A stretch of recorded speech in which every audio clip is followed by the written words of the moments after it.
Good morning mga ka-Diyosa. Ang laki na ng pinagbago magmula nung huli naming maglakad ni Jowa. Tingnan nyo.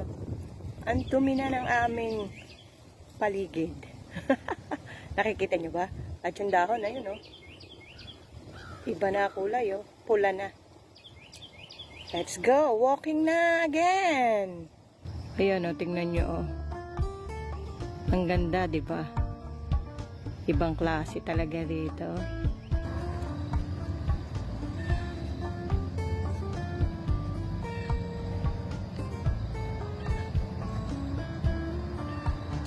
Napakaganda talaga ng autumn, oh. Woo!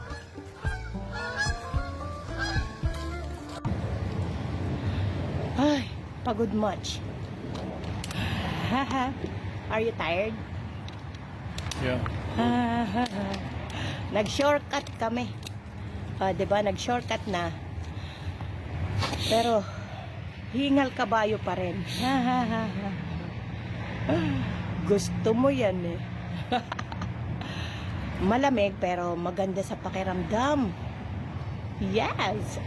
Tingnan niya ang pretty ng aking earrings, diba? Gawa ko lang yan. Mag-o-order ba kayo? Comment lang kayo at igagawa ko kayo. Kakapagod. Pogi, oh. Psst. Pogi. Are you pogi? No talaga. Ayaw niya talaga. No do.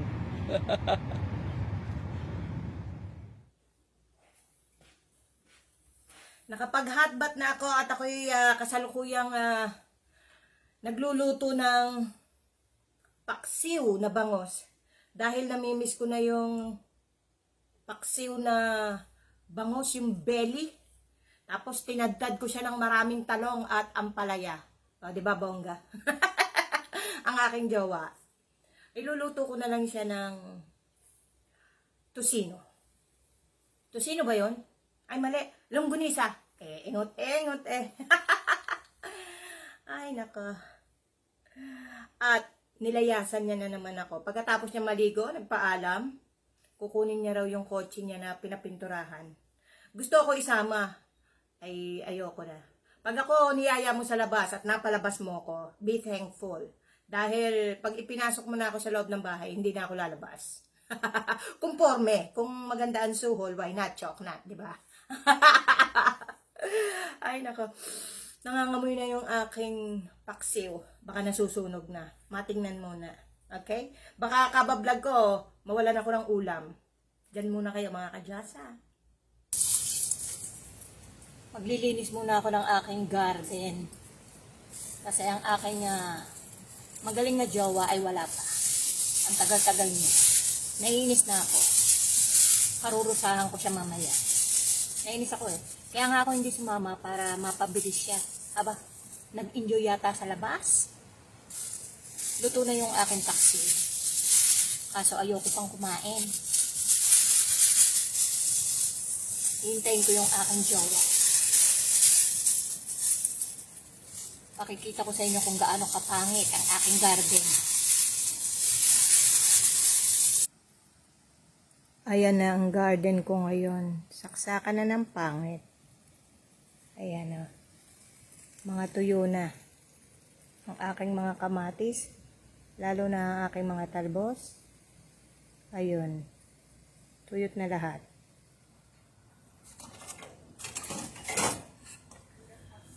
Natapos ko rin. Ay, nako. Satisfied na ako. Hindi man ganong kaganda. Kasi, wala naman ako ibang pagtataguan kundi dito rin. Ipapakita ko sa inyo. Ayan na mga kadyosa. Nalinis ko na siya. That's the best I can do. Diba? Malinis na siya. See you next summer. O diba mas malinis kaysa kanina? Ay nako. Ako'y kakain na. Nagugutom na aketch. Ay nako. Talaga. Diyos ko magpapapit talaga. Yun ang hirap rin. So galit. Kain na mga kadyosa. Ito na yung aking paksiw na bangus.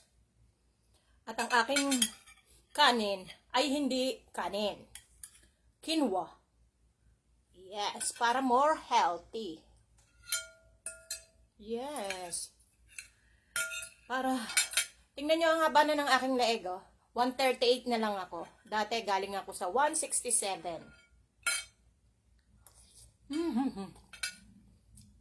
Pwedeng kumain ng marami. Make sure yung gulay ay hindi starchy. At ang palaya ito, napakasarap. And then yung aking asin ay salt. Aking asin ay salt. Less. Wala ang aking jowa. Hindi pa dumarating. Tumawag. Kumain na raw ako.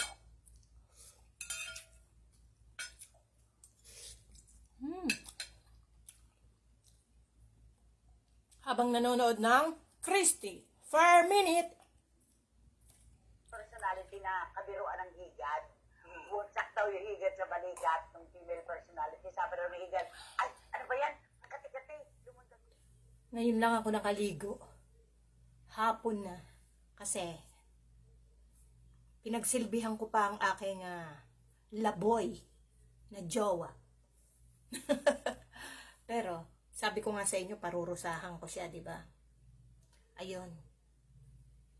Hanggang ngayon, nagsasakripisyo siya sa kanyang parusa. Pero pagkatapos niyan, ako naman ang magsasakripisyo sa parusa niya. Di pareho kaming may parusa, di ba? Tingnan natin siya kung ano na ang nangyayari sa kanyang buhay.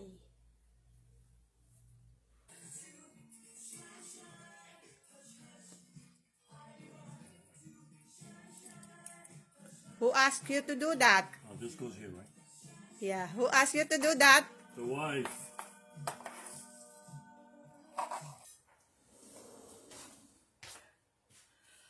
Katatapos ko lang linisin yung pinagkalatan ng bawang ni jowa ko. Sabi ko sa inyo, siya pinarusahan ko, pero ako ang nagdusa. Ako ang naglinis. Ganun talaga. Kaya, ang ending, nagutom na naman. Magluluto ako ng ginataang tulingan.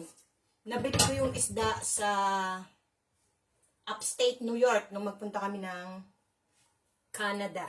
Hanggang ngayon, hindi ko pa siya nailuluto. Ngayon, sisistensyahan ko siya. Ang laki, oh. Jackpot. Ay, nako. Alam nyo ba, nung nag-walking kami kaninang umaga, nakakita kami ng dining table. Ang ganda. Binalikan namin ni jowa. Nag-dumpster kami sa kauna-unahang pagkakataon. Kasi yung dumpster dito ng pagkain, hindi pwede kasi nilalagyan nila ng formalin. Kaya ayoko mag-dumpster. Pero yung lamesa kanina, ang ganda. Kinuha namin. At nilagay ko sa aking garden. Pakita ko sa inyo. Ang laki niya. Ayan yung table na nakuha namin sa dumpster ni jowa. Ang laki niya. Ayan, diyan ko ipapatong ang aking mga halaman next summer. At si jowa, ayan. Yung antena niya, tinanggal ko. Kinakabit niya. Malapit nang maluto ang aking ginataang tulingan. Pinalalapot ko na lang ang gata. And then, yung aking kutakot na talong ay medyo may katigasang pantaglay. Hindi ko na ipapakita sa inyo at ako'y gutom na. Pipicturean ko na lang para makita nyo ang aking ginataang tulingan. Yes!